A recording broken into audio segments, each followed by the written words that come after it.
Артикулацијските нарушувања се едни од почестите нарушувања во логопедијата, кое што како гранка истата ги третира. Тие можат да се јават и кај помалите, меѓутоа и кај поголемата популација на дечиња.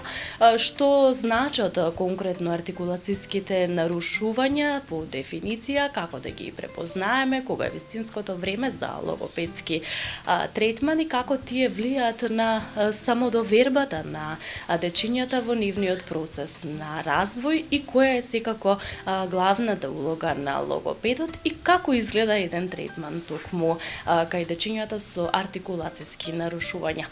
Ова утро говориме со логопед Јасна Недановска-Петковски од тимот А. Јасна, ви благодарам што сте дел од утринската програма на телевизија Алфа и што ќе говориме за една важна тема, ете така во овој период, артикулацијски нарушувања, важна тема која што ја опфаќате како логопед. Ајде да започнеме со дефинициско разграничување што представуваат артикулацијските нарушувања кај дечињата.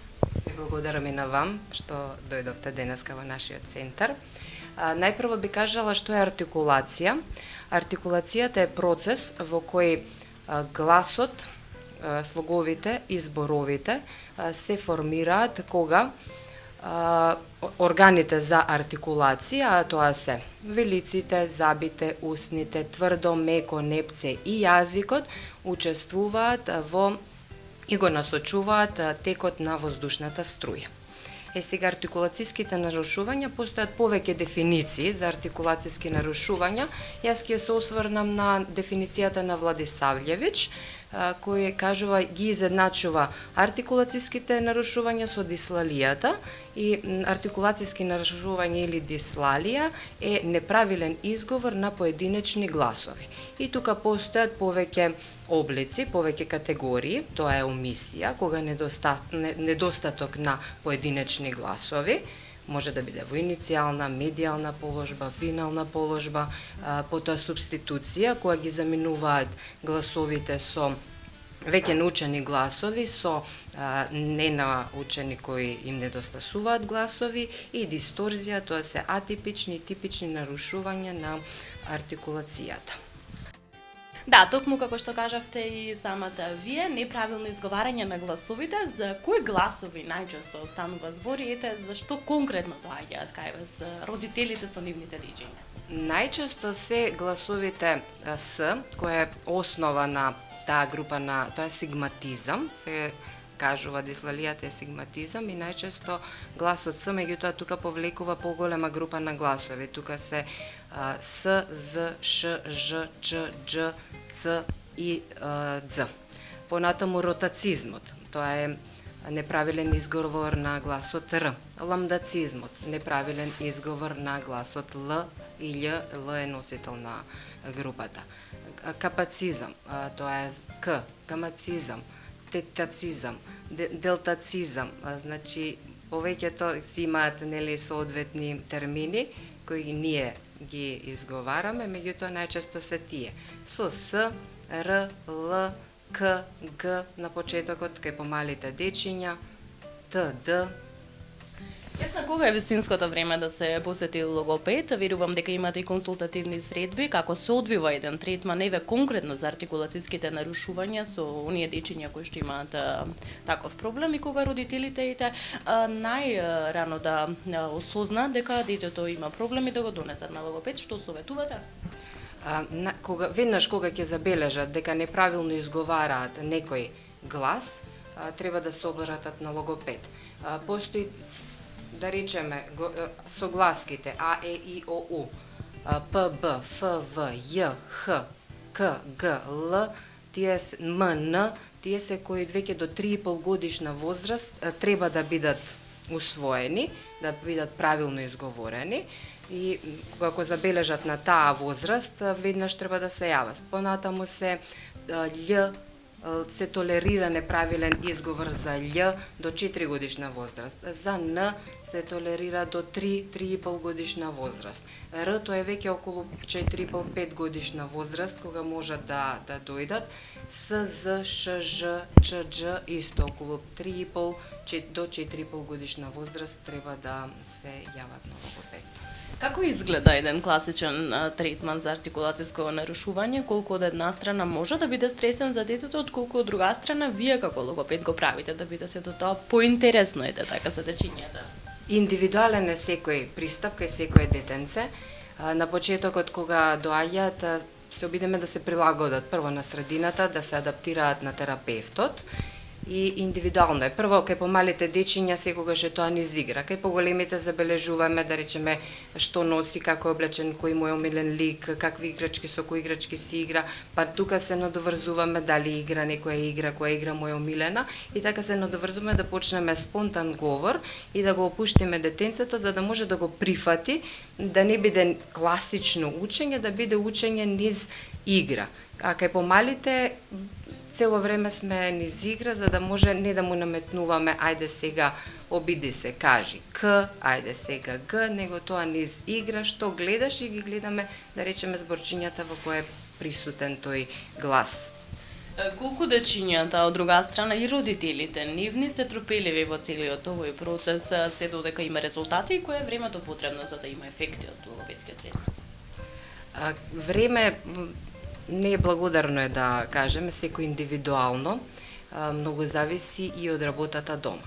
Самите родители треба да бидат котерапевти. Ние даваме после секој час насоки кои треба да ги извршуваат дома, самите родители, и колку повеќе и тие учествуваат во процесот на третманот, толку е побрзо усвојувањето на гласовите за кои се дојде. Не многу е важно дали е само 1-2 гласа, дали се повеќе група на гласови. Ако се група на две групи ако се зафатени, многу е потешко колку да бидат повеќе гласови од една група. Тогаш процесот на рехабилитација е многу потешок.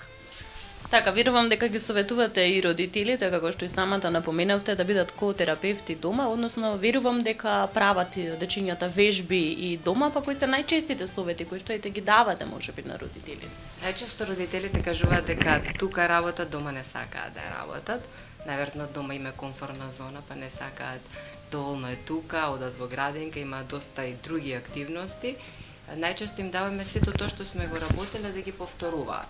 Се случува, има дечиња кои исполнуваат, меѓутоа има кои не го завршуваат тоа дома, а многу зависи. Ние имаме 45 минути час на кои се посветуваме, меѓутоа останатиот дел од денот се дома со родителите, нека биде тоа низ игра. Исто со родителите низ игра. Ајде да видиме на кој како ова сега да го направиме. Не, ајде сега почни да кажуваш, да видиме како му се допаѓа или тоа ако нешто прави, па ние му се вклучуваме во играта. Колку е важна раната превенција и доаѓање навреме на логопед, од друга страна колку е потешко и да се работи со можеби повозрасните дечиња кои што го имаат ова нарушување? Многу е важна пораната. Колку порано започне, толку побрзо ќе биде усвојувањето на гласовите. Колку е подоцна, прво и самата артикулација веќе станува помлитава, треба тука логомоторни, секогаш правиме логомоторни вежби за сите гласови. Кај поголемите дечиња постои тој притисок од средината. Најчесто доаѓаат за Р, повозрасните, и тука имаат притисок од средината, не ги прифаќаат, сега поголема вибрација добиваат, па се случува малци и да ги задеваат, и тогаш децата се повлекуваат и наученото не сакаат да го применат во секојдневниот говор. Да, вие во овој одговор веќе ми го начнавте одговорот на следното прашање, тоа е колку артикулацијските нарушувања влијаат врз самодовербата на детето.